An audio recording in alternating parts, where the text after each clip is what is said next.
communiquer sur Instagram quand on est un professionnel de l'immobilier? C'est ce qu'on va voir de suite dans la pépite.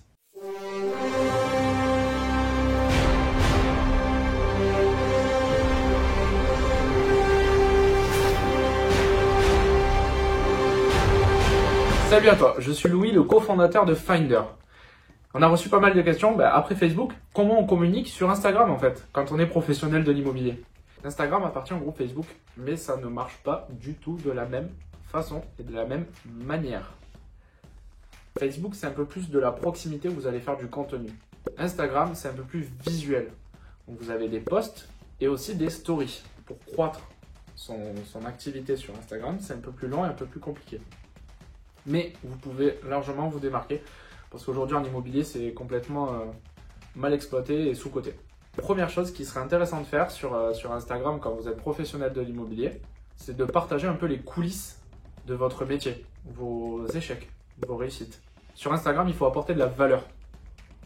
Alors, il y a pas mal de professionnels de l'immobilier qui l'ont compris et ils font des vidéos, des posts Instagram où ils apportent de la valeur ajoutée aux futurs clients, c'est-à-dire les 9 étapes pour acheter son bien en immobilier. C'est cool, c'est chouette, c'est bien, c'est une première étape, mais c'est pas ouf non plus. C'est intéressant d'avoir cette info, mais comme tout le monde le fait, au bout d'un moment, cette valeur que vous apportez, elle a réduit. Ce qui serait intéressant de faire, c'est que vu que l'immobilier, et on est convaincu en plus chez Finder de ça, l'immobilier est une affaire de proximité. Ça veut dire que vous êtes un référent, vous êtes le référent sur votre secteur. Donc ce qui serait intéressant de faire, en plus de faire des stories, de communiquer en fait, sur les coulisses de l'immobilier, autant que vous entrepreniez ou que vous êtes dans une agence immobilière, de montrer la vie dans une agence immobilière. Sur un post sur Instagram, ce qui serait intéressant, alors autant apporter de la valeur sur les étapes de projet de vente, etc. Oui, mais ça doit représenter 20%.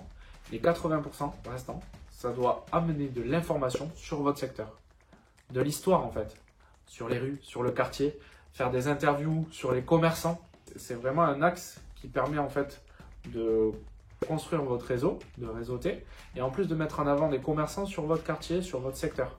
Donc Instagram, premièrement les stories, montrez vos coulisses sur votre métier, comme ça va inspirer des personnes. Deuxièmement les posts, vraiment l'accès sur votre secteur où vous allez apporter en fait toutes les informations nécessaires pour des personnes qui veulent s'y installer ou vendre leur maison.